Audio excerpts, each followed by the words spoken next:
So thank you for the exciting exchange before between Georgie and Seaman. So my name is Andi Haswidi. I'll be your host for this session.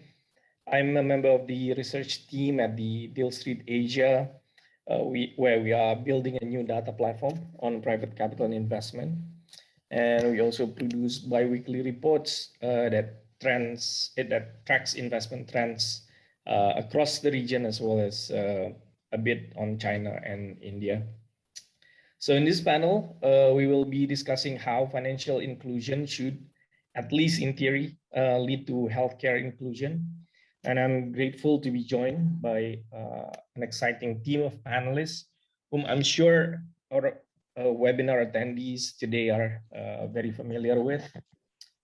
First, I would like to welcome Carmen Yuen. Hello, Carmen. Hi, everyone. Hi. She's a partner at Vertex Ventures. She has been with the company since 2014, overseeing dozens of investments across the region and beyond. And I look forward to learning from you, Carmen, today on how fintech inclusion could democratize healthcare in the region specifically. Next, we have Aditya Hadiputra. He's currently principal at MDI Ventures, which is the CVC arm of Indonesia's largest mobile telecom company, Telkomsel, which has quite an extensive portfolio in fintech. And I believe MDI also is invested in, two of the largest health tech players in Indonesia. I'm talking about Halodoc and Alodokter. And we also have Michael Lints. Michael has been a startup co-founder, investor, and mentor, obviously. He's currently a partner at Singapore-based venture capital firm Golden Gate Ventures. Some of you may be aware, from looking, from Michael's LinkedIn post recently. He was involved in a production of a documentary film that delves into systemic injustice that creates racial wealth gap. Of course, I haven't seen the film, but it sounds very interesting, Michael. I look forward to watching it. And last but not least, we have Gustaf Agartson, the only person in this panel, I believe, who, on a daily basis, deal with the challenges of, making healthcare more accessible to the masses. So Gustaf is the CEO of Milvik Bima, a company that he founded in Ghana back in 2010. Bima has always been focused on providing insurance and telemedicine services in emerging markets, which is very interesting. And Bima now operates in 9 markets, including in the region, in Cambodia, Indonesia, Malaysia, and the Philippines. So welcome to the panel, everyone. So without further ado, let's begin our round of discussion. And I want to start off with you, Gustaf. So the topic of this session is very close to me as someone who grew up in rural Indonesia. My father is a healthcare professional, and we move from town to town, as he gets new assignments every 4 years or so. And in the family, we often hear stories about how, patients cannot afford healthcare. They had to choose between healthcare and being poor. And, this is Indonesia, in terms of access to healthcare is very challenging. And the pandemic itself, has basically made this, divide between those who are fortunate enough to access quality healthcare with those who don't become wider. But at the same time, the pandemic also has accelerated digitalization. This means more people are, having access to online healthcare service for the first time. And I imagine the change has been foundational. So as someone who deals with these issues, Gustaf, how has the last 18 to 20 months shaped your company and your landscape basically? Sure. Thanks. And just to check, can you hear me okay? Yeah. Yeah. Okay. Good.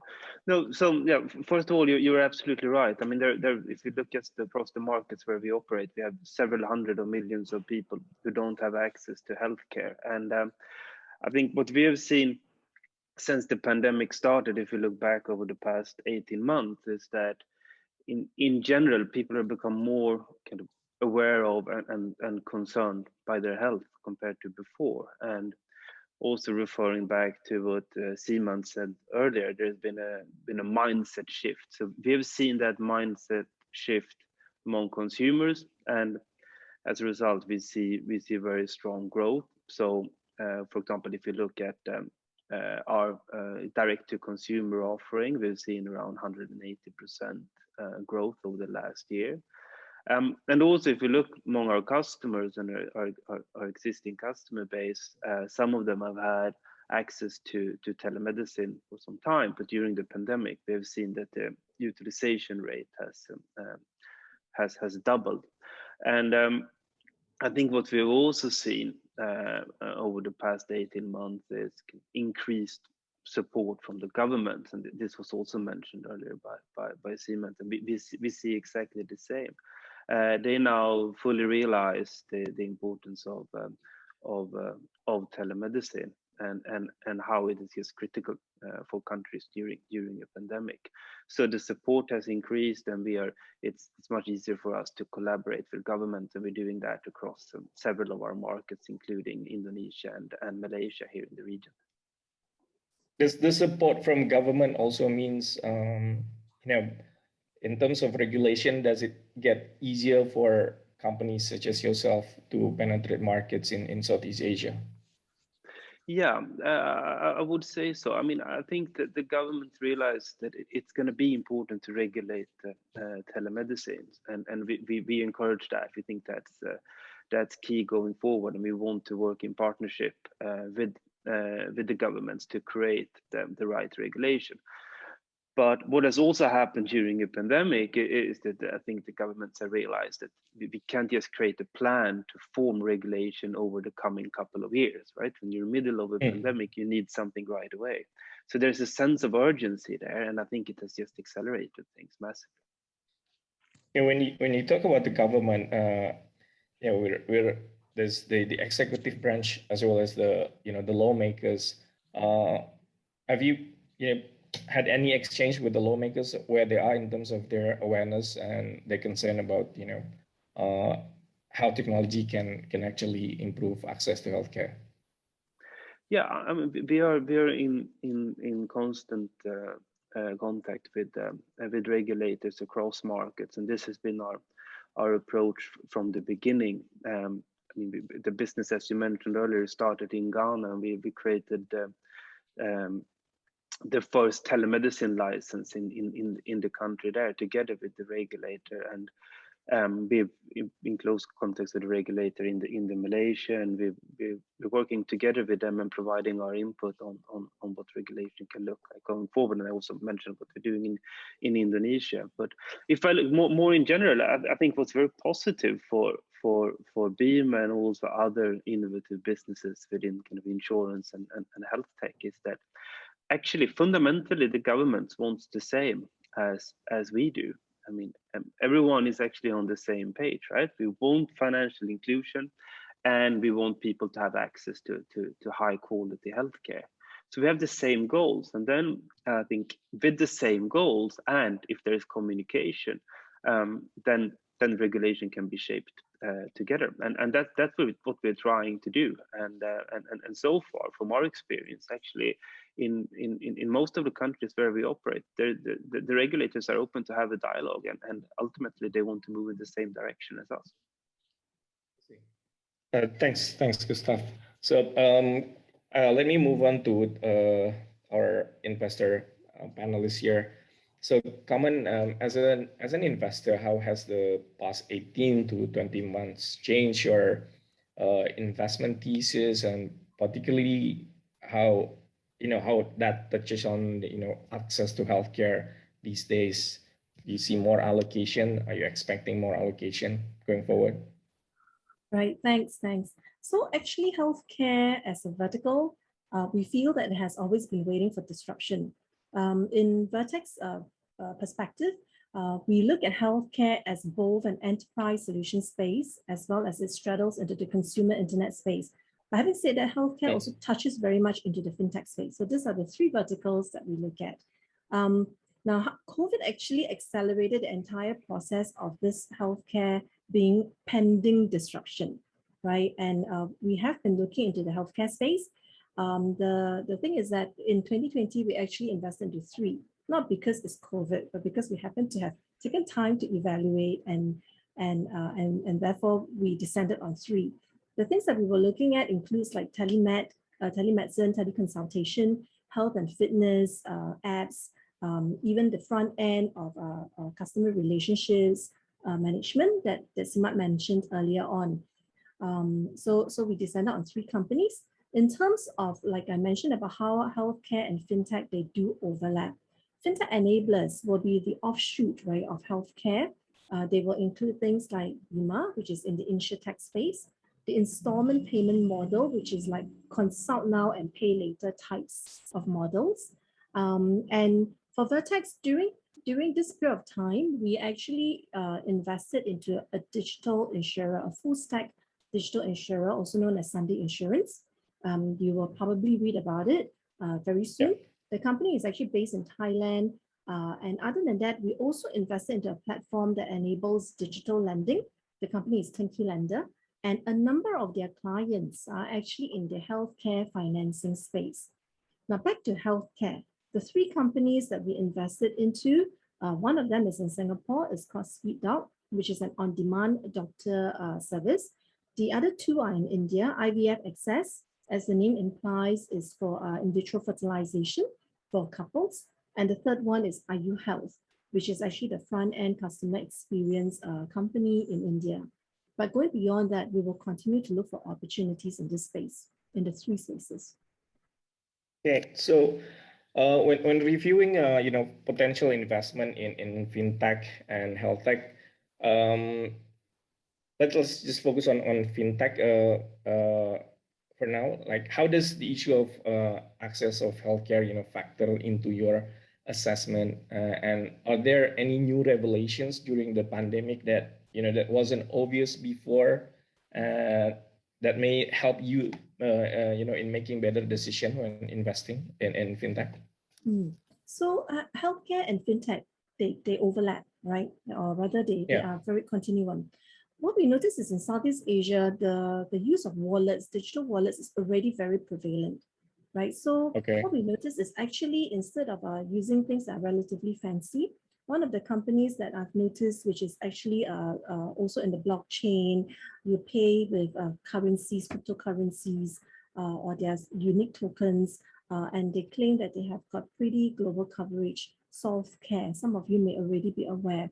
But I think that is a little bit sophisticated and maybe less necessary because healthcare, while we can say it is global, because all of us are susceptible to similar illnesses, yet it is also pretty local, given the regulations, etc. A Singapore doctor cannot practice in Canada.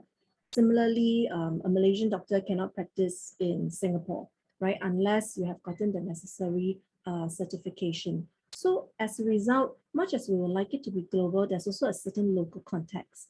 And given that there's local context, then it's how do you make payment for it? In Singapore, we are quite comfortable paying using credit card, maybe using DBS transfer, whatever. But in the region where credit cards are less well entrenched, then it's about using wallets to make payment. Or if not, it is about the consult now, pay later model, right? So I think that would be the model going forward. I want to turn to Indonesia, Mas Aditya. So if we are talking about democratizing access to healthcare, this has a lot to do with empowering people, right? I mean, whether financially or through dissemination of knowledge. And obviously, Indonesia is such a vast country, and different set of challenges, obviously, compared to other markets in Southeast Asia. What are some of the innovations that you see is working in Indonesia when it comes to opening up more access to fintech and healthcare? Yeah, I think on the healthcare side, I think we know that two of pretty huge telemedicine company are continue to grow, but we're not investing in just those two, but also the new up and coming telemedicine company like Prixa, for example. But I think overall, what's the catalyst or the tailwind that kind of naturally push telemedicine category forward?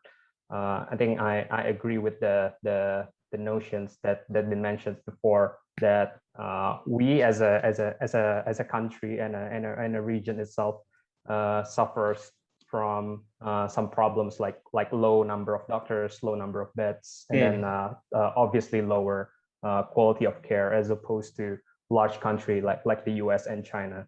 And then even in terms of insurance, because one of our sister companies, Admedica, is actually the largest TPA in the country. We know that there's actually less than 6 million healthcare policyholders in Indonesia. So that means the penetration is still very low. And even if they opt to the government insurance, BPJS, it still has a lot of issues. Like it continues to pile up government debts, and it leads to more problems in the future. So I think the innovations that comes to bridge this gap are essentially the healthcare tech companies, and then also potentially the insurtech company, but not limited to that. I think it's good that Carmen mentions on the fintech side of it, the pay later kind of thing, because that's also one of the things that we've been working on together with companies like Credivo in our portfolio to be able to work with Admedica as a TPA. Like for example, even if people are covered by insurance, they still have to pay the excess of their claims of the insurance. And this is an issue as opposed to countries like, for example, as major as US, where you eventually will be able to send out the bill later to their home. But in Indonesia, if you don't settle the bill, I think even the hospital wouldn't let you to go out of the hospital until you're really able to settle the bills. And this is a much more bigger problems when you're coming from the middle low kind of economy. So these are the types of innovations that could come to bridge that gap. And telemedicine is also really helpful in terms of bridging what the infrastructure currently lacking. So trying to bridge the gap between the low doctors, the low beds, and then the lower care quality. In regards to that, the low number of healthcare professionals, is Indonesia open to foreign talents? I mean, to play a role in that, meaning foreign doctors from neighboring countries, from Malaysia, Singapore. What's the regulation there? Yes, I think we've been actively exploring about that options as well, and if regulations, given that regulations permit, again we see regulations as a part of the support of the growth of the whole ecosystem. But I think even our Admedica, the TPA sister company, is looking to possibly onboard like overseas doctors to bridge this gap. At the very least, maybe starting as a more like second opinion kind of options to the telemedicine services. As we also need to be aware that this whole telemedicine and teleconsultations are also slightly sitting in the gray area in a way that how do we know for sure that the doctors on the other side are not suggesting or prescribing something that we're not supposed to consume. So these are the gray area that we're carefully trading on. Right. Very interesting. I want to highlight a few numbers to give some context in terms of how the investment landscape has changed during the pandemic. So we collect investment data and we do a quarterly review, right? So our data on health tech in particular was, we identify that this vertical is the third most active in Southeast Asia in terms of deal volume last year. So in terms of value, at least 283 million of fresh capital were raised, by homegrown startups. The activity is even greater this year. The first 6 months alone, we saw roughly about 400 million being invested in health tech. And just last week alone, we noted there were more than 100 million invested. I mean, this is based on announcement and corporate filings, right? So I want to move on to you, Michael.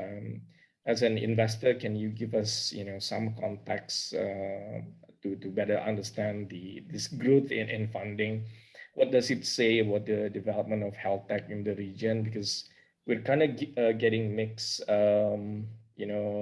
information about how the impact of the pandemic itself. Some argue it has, companies claim to have grown so much, but some investors tell us, the pandemic doesn't really give you that boost. So if you can give us an insight into that. Yeah, and Andy, thanks, and thanks for having me on the panel. It does give a bit of a skewed sense, because we did some similar analysis on the fintech space, and I think we've never seen the increase of funding for fintech companies as we've seen in the first half of this year. And if you kind of drill down a bit more on the data, you can also look at sort of what are the bigger companies that have received the bulk of this of this capital. I think one thing that is very interesting, and I want to jump back quickly to a point that Carmen made earlier on the wellness space. So one thing that we have seen over the past few months, more than ever, is that startups in the wellness space have picked up more and more coming from Southeast Asia, and we've seen this big boom in the US and partially in Europe as well, when it comes to nutrition, when it comes to sports tech, when it comes to sort of overall wellness.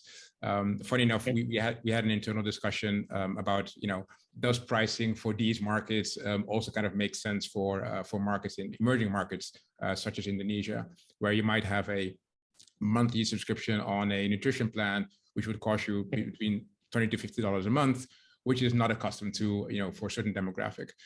So I do think there is a pickup, but there's also kind of a big disparity between what sits on the upper end, which is called wellness, people that might be affluent, have larger disposable incomes, versus another demographic with less disposable income. I think the one thing that I would like to mention, which is it's not a new trend, but I think the digitization of it is relatively new, is the earned wage access. I think that is going to be helpful, kind of pushing healthcare to this demographic forward more. We're seeing this trend in Vietnam, where more and more employees are opting for getting their salary paid earlier, and this kind of helps their living environment. It helps their social impact, and I think that's a trend we're going to see continue in terms of digitization in Indonesia as well, and hopefully that's going to help at least seeing more companies within the healthcare space sort of accessing that. And I think that the second thing is that we tend to look at healthcare as the telemedicine part and the digital health side. I would be extremely interested to see, I'd say, more happening on developments within the hospitals, sort of actual care, whether it's elderly care, whether it's disease prevention, whether it's data analytics for prevention as well. And I think that's where we still have a big gap and a big role to play in the region. Great, thanks so much. Since we're talking about the variety of business models out there, Gustaf, I want to get back to you. I'm intrigued by your model, which is, I think, not too common here, in the sense that Bima started off as a life and health insurance provider, right? And from the beginning, you've tried to tackle issue of payments through partnership with telco companies, so that premiums can be paid using prepaid vouchers or postpaid monthly bills, right? And the company expanded into delivering telemedicine services and other healthcare. So this means you're managing two entirely sort of like different business, right, under one roof. One is fintech and the other is healthcare, with two different sets of challenges, right? I'm interested to know, since you're fairly, later coming to Southeast Asia, I'm interested to know, based on your model, what are some of the lessons learned from other markets like in Ghana or in Tanzania that you find applicable here? And equally, what are some of the things that are completely new to you that require a completely different approach?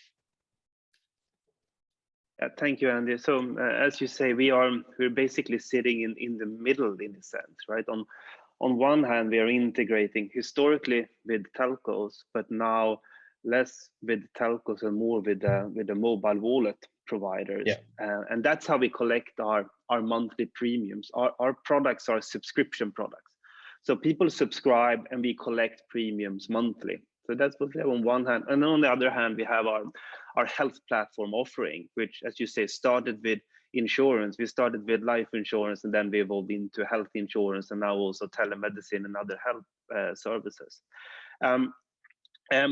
I think there are a couple of trends that are enabling this business model. And if we look at, coming back to your question around what can we leverage from what we learned in the early days in Ghana, what can we leverage now in South and Southeast Asia? So the whole mobile wallet trend, as I think everyone knows, started in Kenya with Safaricom. And one of the biggest trends that we see across all the markets where we operate is the growth of the mobile wallets. And we saw, for example, last year, I think the number of active wallets grew with like 70% in Indonesia, and we see the same trend everywhere. And we're convinced that this growth will definitely continue. And what happens is that in the beginning, people sign up for these wallets, and you have a number of, or increasing number of active wallets. But then over time, as people start to trust these wallets more, they're also starting to actually keep their salary in these wallets, and then you can build use cases on top of that, like we are doing when we're offering people to pay for their insurance and health services. So the fact that the wallets are growing, that's a key enabler for a company like Bima. And we are convinced that the fact that the wallets are growing rapidly across all of the market will also enable people to access insurance and health services. What we can do by integrating with these wallets is to create a frictionless way for people to pay. They subscribe once, and then we collect premiums on a monthly recurring basis. And there's a certain logic to how you do that. You need the technology in place to integrate with the wallets, but then you also need to structure payments in a way. Break it down into installments so that you can collect successfully and to enable people to actually complete their payments. Thanks to that, we started in Africa, we could early on integrate with the mobile wallets there, and we can now leverage those learnings as we have expanded to South and Southeast Asia. So that's one area. And then the other area is on our actual product offering. And I think this was mentioned earlier as well. You can't really look at telemedicine as just one service, and then you give people access to doctors over phone, and then you solve the health needs, right? It's more complex than that. And what we're really trying to achieve is that we want to personalize the experience for customers. And by collecting data from consumers, we can suggest access to products and access to service and proactive treatment so that they can manage their health outcome. And that's something that we have, that experience is something that we gradually build up in Africa, South Asia, and Southeast Asia. So now when we're, for example, expanding our business in Indonesia, we are one of the first providers who are integrating with the wallet so we can collect premiums on a recurring basis. And we can leverage our experience from Africa and South Asia when doing that. But we can also leverage our experience from building up our product portfolio with a combination of life, health insurance, telemedicine, access to home delivery of medicine and other health services. And we can take that product offering, collect data from consumers, and then personalize what they experience in terms of our products and services. And I think that's going to be key going forward, not only for Bima but for other providers in this space, to make sure that we're relevant for consumers based on their individual needs. So in Africa, you rely a lot on the role of agents, right, as a point of access for customers. Can you elaborate on that? I mean, is this agents that are exist somewhere in other countries, or these are like the insurance agents that we are familiar of, like in Southeast Asia, house moms or dads can be agents by offering to their friends. And what sort of model are you doing here? A bit different from that, but I think also first thing to say is that all our processes from the beginning have been digitalized. So the whole idea behind Bima was to leverage mobile technology, remove all paperwork. People should be able to subscribe through their phone and pay through their phone.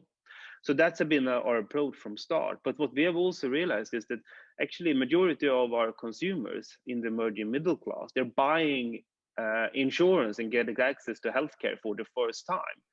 And they actually value speaking to someone, to have their questions answered and have someone who can educate them around how insurance actually works, right? So what we have seen, in order to scale, if we can digitalize processes on one hand, but also offer consumers to either subscribe themselves or to speak to one of our sales or sales associates who can help them to subscribe. We want to offer our products and services to both categories of customers. Those are smartphone users who have bought insurance before, used telemedicine before. They just go on this phone and subscribe, right? But we also want to offer those who are buying for the first time to get that level of education. So that's been key for us. But also coming back to your question around how do we look at agents and how do we compare to others? What we have are actually full-time employees who are dedicated on working with Bima. They typically receive a fixed component of salary and a variable component of their salary. And the reason for that is that we can monitor quality. That's absolute key for us. And we can't afford to have mis-selling going on. So what we do is that we have people that are trained to sell our products. We monitor their quality of sales. And if that quality goes down, then they go back into retraining. And by doing that, we've been able to scale and maintaining a high level of customer education. All right. Thanks for that, Gustaf. So I want to touch on more on payments, because I simply see, electronic payments and the lack of access towards e-payment is quite a big stumbling block for, deepening healthcare in Southeast Asia, basically. And so I'm wondering, am I overestimating, the role of e-payments here? As you know, I mean, most people in Southeast Asia still, receive their earning in cash, and conversion is a challenge, right?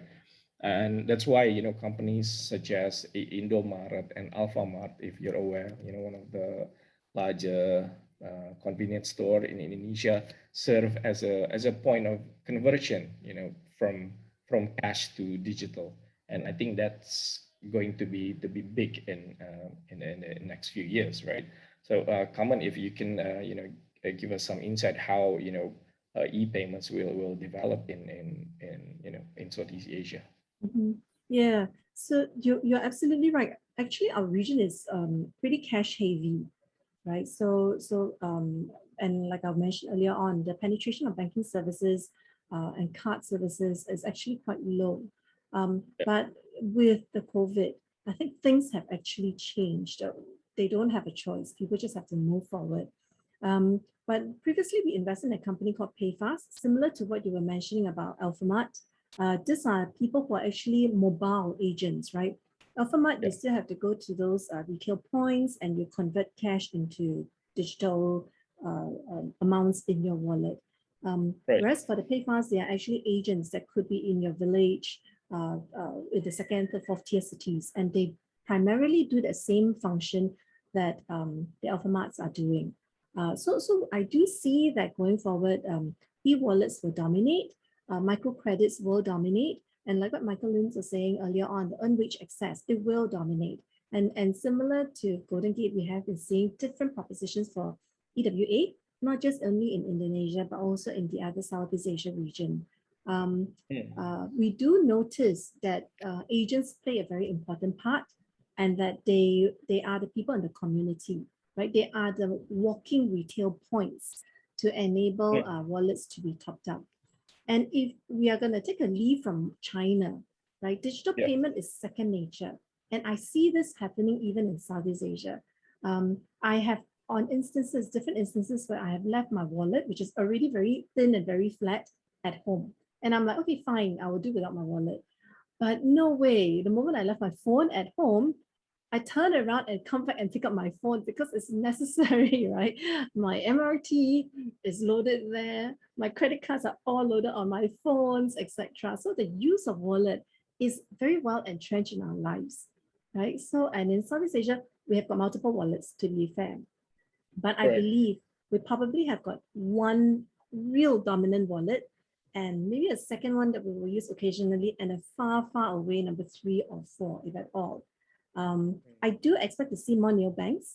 Digital banks will come up, and some of these neobanks will probably become our third, fourth wallet players because they will want to be specialized for dedicated groups of users, right? Be it youths, be it teens. We are also seeing proposition for teens neobanks players, for mothers, for musicians, whatever you cut it.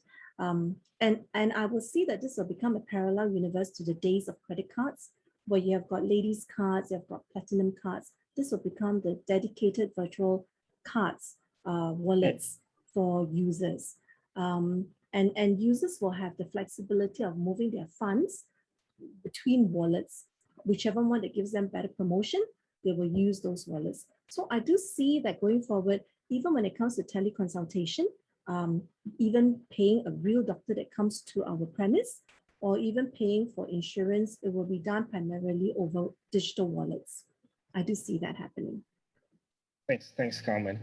Michael, how do you see in terms of Southeast Asia's trajectory for payments? Are we going to be, somewhat following China's footsteps, or India, or any observation that you think relevant to share? Yeah, I and it might be weird for me saying this as a VC, but we shouldn't underestimate the power of actual cash. For anyone who has been in Europe in the past 3 years, if you go to Germany, a lot of the payments, unbelievably, are still happening in cash. Even similar to the US. I do feel that for us to make digital payments work across the region, we need the innovation that we already see in the companies. But similar to Vertex, similar to MDI, we are already backing a large number of payments companies or companies that are in the digital wallet space. I think the other element is that you'll need support from large institutions, and whether it's governments, whether it's real estate owners that allow you to pay your rent through a digital wallet, whether it's hospitals that allow you to pay your bill, or whether it's utility companies. So it takes more than just amazing founders to build a company. You kind of need more of an infrastructure to be able to integrate digital payments within your life. So I'm very bullish, still very bullish on payments in general, and I do think that we'll see a lot of progression over the next few years. But I'm also very aware of we need more than just those amazing founders building these companies. You need an infrastructure. If I'm not able to integrate digital payments in my daily life, it's never going to take off. And I'm still going to be reliant on larger companies allowing me to use those digital payments. And I think that's the condition for it to become successful. Yep. Thanks for that, Michael. Something interesting just come up in Indonesia recently. Mas Aditya, I want to get to you on this one. So the Indonesia Central Bank is considering, actually they've been considering for quite some time, and they recently made an announcement that they will adopt digital currencies. So knowing that cash is still prevalent and most people still comfortable using it, first of all, what sort of time frame that we should be looking at when it comes to digital rupiah, right? And well, it seems inevitable, are we gonna, how in terms of acceptance and penetration, right? What's gonna happen, you think? Yeah, I think this is a very huge topic because I mean it touched very country level kind of decision to push digital currencies. But I think looking at the outlook, I mean I heard of the plan on the news, and to be frank, I see it happening in 5 to 10 years kind of time frame. But I think what we have seen since the beginning of pandemic is also what uniquely we don't quite expect before, which is like a very massive surge of crypto kind of adoptions. So this immediately opens up people perceptions about cryptocurrency, as opposed to how it compares to the fiat currency and then the digital payment. And I think uniquely seeing Indonesia's wealth management space is also kind of taking off a lot during the pandemic, right? Because people kind of stays at home, then they realize, oh, I get extra assets or disposable income that I previously spent it all on the mall, and now it sits on my account. So just put it on the stock market, and then new stocks kind of emerge, tech stocks. People get excited about it. But I think on the crypto side, uniquely, we have seen, I think I read a couple of days ago on the news that Indonesia actually have more crypto investors as opposed to the retail investors. So this is actually a massive improvement that happens in less than 2 years. So if the governments intend to push something like digital currency agenda, it might actually happen faster than 5 years if people awareness keep growing at this rate. I think it's really disruptive to the whole financial ecosystem as well, because we're looking on the banking space. A lot of opportunities or the margins that they take is actually on the fees, right? And a lot of transactions that happens on these digital currencies sort of happen with little to no fees, depending on the types of infrastructures where you walk on. But the whole idea of digital currency is actually to make this whole thing much more efficient. Transactions can happen like 24/7 more seamlessly with less fees. I think it would unlock a lot of opportunities, because I think when we're looking at the fintech functions in general, it starts with like payment, and then savings, lending, then goes to insurance. So I think if people starts to find the use case on the payment, slowly people will find the use case, and eventually it gets to the insurance. Right. Thanks, Aditya.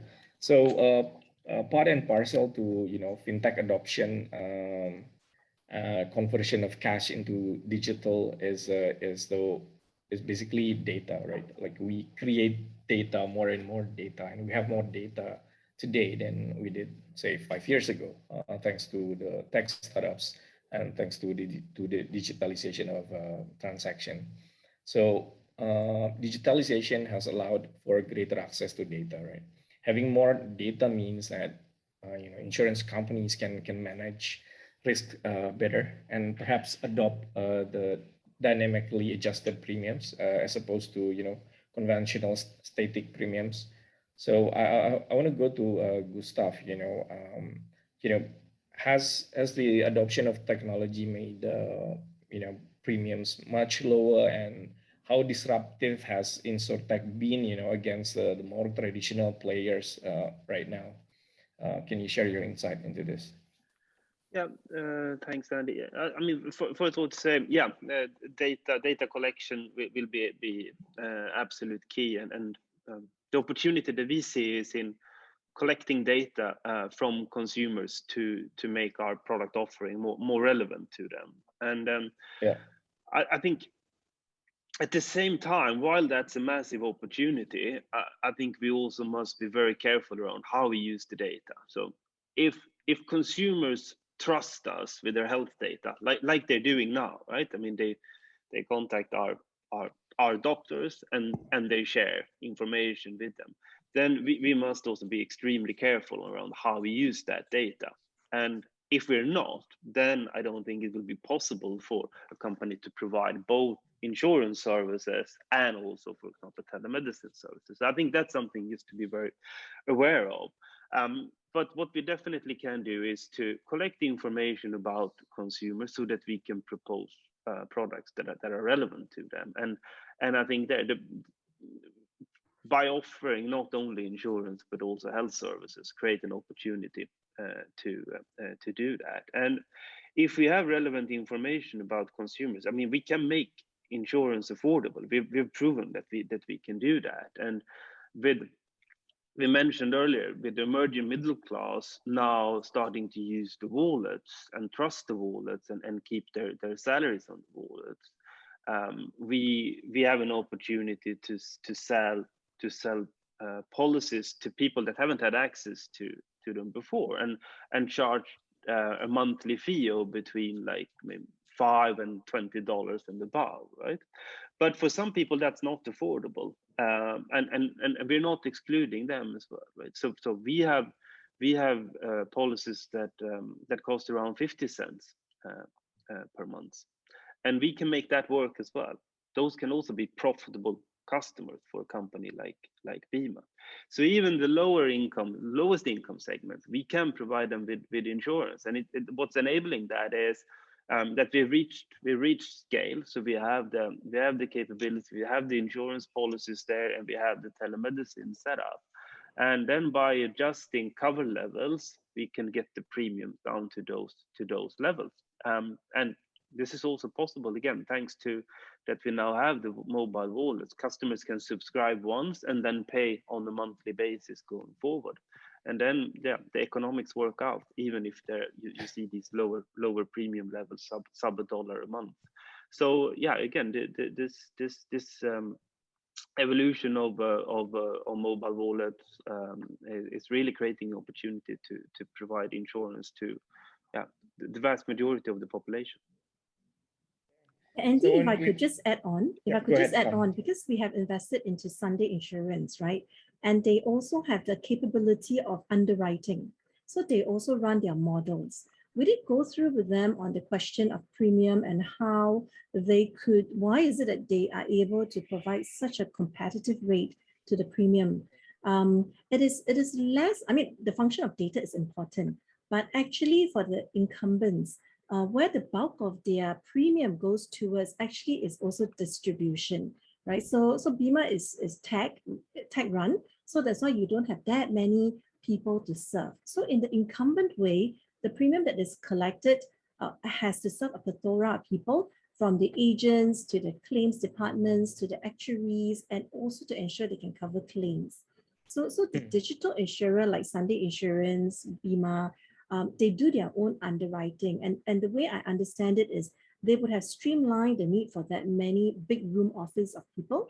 And so that actually helps them to lower their expense. And then in terms of the way they do their pricing, because they manage their models, they are actually in a better position to reprice and to tweak the product offerings in a much shorter time while they maintain their margins. So in that whole process, they make sure that the way they price their products is sufficient to cover a certain portion of the expenses that they will need, and the balance they can actually pass it on to the consumers as cost savings, and hence that translates to lower premium. But of course, at the end of the day, if their models do not work, then they are definitely not in the money. Yeah. Right. Michael, anything to add to that in terms of the models at work? No, definitely. I agree with Gustaf and Carmen. I just want to, so one interesting debate that I always have with my friends in the US is how do you prevent that you don't discriminate against age, gender, if someone had health conditions? I think there's a lot of good coming from data, but there's also an inherent challenge of how do you make sure that it remains fair. Yeah. Again, so I think it's a challenge that is solvable, but it's always a very interesting debate on the positive end of data we definitely see, but there's an inherent risk to it as well. Right. Thanks for that, Michael. So slightly related to the topic of data, right? In Southeast Asia, we have major custodians of data, if you will. You know, I'm talking about the large tech ecosystem created by the super platforms, right? I'm talking about the Goto, and talking about Grab and C and whatnot. And so all these companies, they have their own ambitions in terms of fintech and health tech as well. So they invest in companies that that can be a part of their own ecosystem. So my question is, how does such a competitive landscape, in Southeast Asia, you think influence the strategy of, a smaller independent companies? Maybe Mas Aditya can give us your insight first. Yeah, I think the fact that we also uniquely a region which has multiple super app that kind of coexist between each other. I think it's still an opportunity.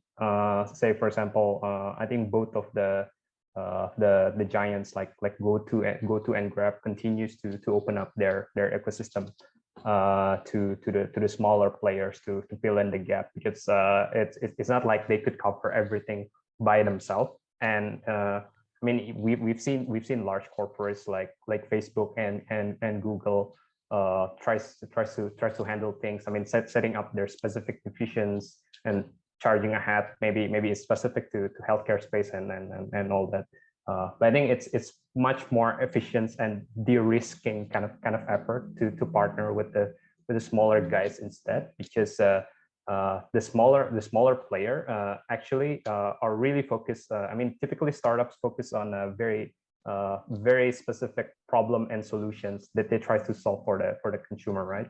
So I think this is a field where it continues to be an opportunity for venture capitals to find and actually finance this company, so it can emerge and capture larger value in the creations of solving that specific problems. And then even though we're living in the tech era, it kind of happens in cycle. Like all these companies eventually bump into another problem where it can be solved by the smaller players. So I think this the very idea of disruption and innovations kind of keeps happening inevitably. Michael, do you see this competing ecosystem? Do you see any scope for, say, an independent player? Not having to choose to belong to this ecosystem. Do you see that? Yeah, always ongoing debate between VCs and founders, I guess. I mean, I would say the one thing we shouldn't forget is that all these big companies, and it doesn't matter if it's GoTo or Grab or Lazada or Traveloka, Bukalapak, they also have an educational purpose. They work with their own ecosystem, and it could be an ecosystem of merchants. So these merchants are slowly digitizing, and they're using different services. They're using invoice financing. They're using lending services. So to me, it's called an ecosystem for a reason, that there are different components that actually make it work. And yeah, I mean, some companies tend to work with one of the big players, and it excludes working with another. And I think that's fine, because that's what happens in economies. But for me, the way I've seen it over the past years is a lot of spin-outs have come from sort of these big super apps, and whether it's a specific niche company, whether it's early employers that decide to venture out on their own, it actually helped continue the ecosystem. And moreover, I think what it has done is it has kind of put Southeast Asia on the map as well. I think without having these large companies showcasing what is possible in the region, it would have been very difficult kind of to build the next wave of companies. So overall, there's competition, of course there's exclusion, but overall I'm very positive of having these sort of almost conglomerates as part of our ecosystem. Okay. Gustaf, as a player, I mean, as a startup, basically, how do you see this? Do you have to choose between ecosystems, or do you see value by staying independent? No, I think we definitely see the big tech ecosystems as an opportunity. I mean, and the way we look at it is that we think that we can leverage them as payment platforms, and we don't think that they will, or actually that they are now, nor will in the future, be completely exclusive. Yes, if you want to have arrangements with them along the lines of doing co-branded products or having, you know, data sharing arrangement, then you probably have to pick one to work with. But we see a massive opportunity in actually staying independent from them, but still benefit from them being ecosystems. And I think this goes to what Michael said earlier as well, that if you really want to build an ecosystem, then you can't just be very selective and say that, okay, I'm going to work with one company per industry and then no one else. If you're going to build a payment platform and be the leading payment platform in a country like Indonesia, for example, then I think you also have to be open. And that's where we see the opportunity being. What we're doing, I think, will be complementary to what they're doing with selective partners through exclusive arrangements. And what we want to do is to establish Bima as an independent brand in the market, and we own our own customer data, and then we leverage all the payment platforms that are available in the countries. So that's our view. Great, thanks. Any quick thoughts on that? Maybe Carmen, want to comment? Yeah, thank you. So I will add on to what Michael has said, right? So even the super apps, they came out in the face of competing giants during their time, and yet they were able to find a niche for themselves and build out that ecosystem, right? And while they seem formidable, they seem like they have covered everything. Yet, because they are such a super app, they cannot be laser focused on any one thing. So they provide 1-2 things really good, and the rest of the things is like, okay, can do. So even for Grab, I use Grab for travel. I use Grab for food delivery. I will not use Grab for insurance. I will not use Grab for shopping, for mart, right? So they are good, but they try to cover all grounds, but they are not the best. So will there be companies that can come up behind them? For sure. So for example, Alibaba was a dominant player, and yet Pinduoduo came out from somewhere in the backyards, right? And then what happened was Pinduoduo suddenly brought in a whole new wave trend on social commerce, group buying, etc. So they created a new wave. So in the same fashion, I see that while we have got incumbents, startups do not necessarily need to fear them. There is definitely areas, but we just have to look hard and be better than them. For all you know, the startups could be the ones starting a new trend. Great. Thanks, Carmen. So we're moving closer to the end of our session. Let me bring a couple of questions from the audience. The first one is from anonymous attendees. So the question is about Philippines specifically. When it comes to health tech, why is the Philippines being ignored? Everything is Vietnam and Indonesia. Some investors are saying that telemedicine and health tech startups did not. Okay, let's just stop there. I mean, why there's little attention on Philippines? Michael, Aditya, Carmen, go ahead. I mean, any one of you want to start first? I'll give a very brief answer from our end. I think there's a lot of attention for the Philippines, but you also have to realize that for investors, whether it's VCs or angel investors, deal flow is crucial. The number of deals determine how active an ecosystem is. And between ourselves, Vertex, our peers in the market, we've been tracking the Philippines, I think for the past 10 years, done deals. We feel that the Philippines is reemerging as a startup ecosystem. We're seeing more signals that more companies are coming out. More companies are coming to Singapore to fundraise. More companies are looking for collaborations. We're seeing more companies in Indonesia looking to expand to the Filipino market as well. So for me, it's a matter of timing. And sometimes timing needs to be more patient, and sometimes things happen faster. I think we'll see a wave of healthcare companies coming out of the Philippines. It is just lagging behind markets such as Indonesia and Vietnam that had a different timing. So I'm not too concerned, And believe me, I know that all of our peers are looking at the Filipino market very, very closely. Mas Aditya, is MDI looking at Philippines, or are you just focused? Yeah, if I may add, which is sort of coincidence that we actually have one Philippine companies in our portfolio, and it just happens to be in healthcare space, which is Clinica. And it's actually one of the very first batch of MDI's investments in 2016. But the development is that we've seen is Clinica business actually grown in Indonesia much faster than it is in Philippines. So I think I kind of agree with what Michael says. It's a matter of timing. So I think multiple factors kind of play between whether the ecosystem could grow as fast as opposed to the other country.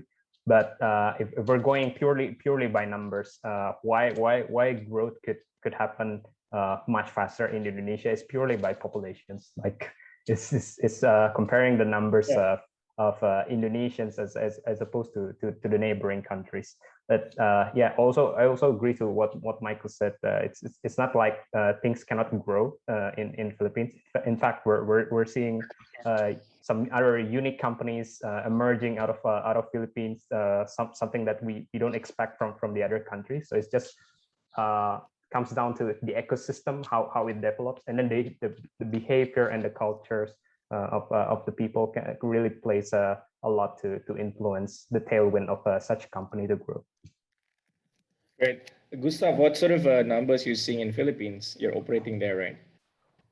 Yeah, so Philippines is one of our smaller markets, but we have established now the right local partnerships that we need, and we're building up the team. So going forward, we're quite bullish on Philippines as a market, and we think that there will be a lot of opportunity there going forward, even if we haven't seen maybe the same momentum there as in Indonesia over the past couple of years, but going forward, we see a lot of potential in Philippines.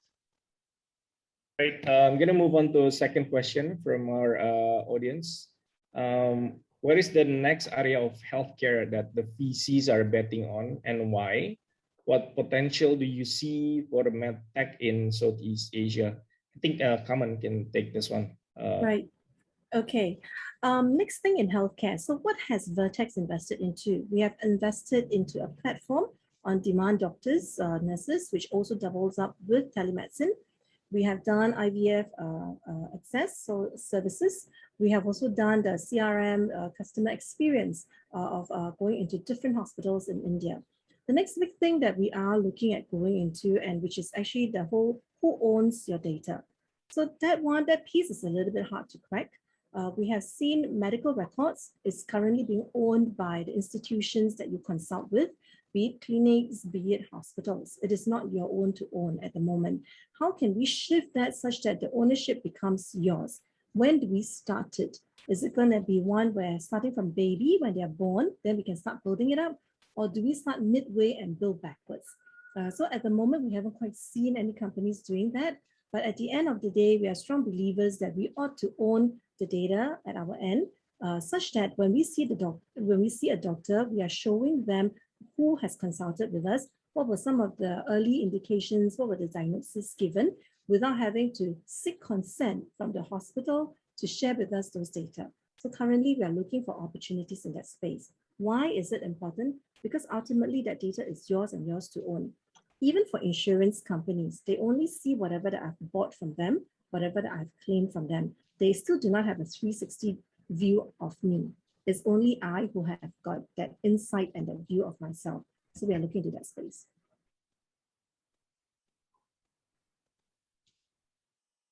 Sorry, Andy, I think you're muted. There.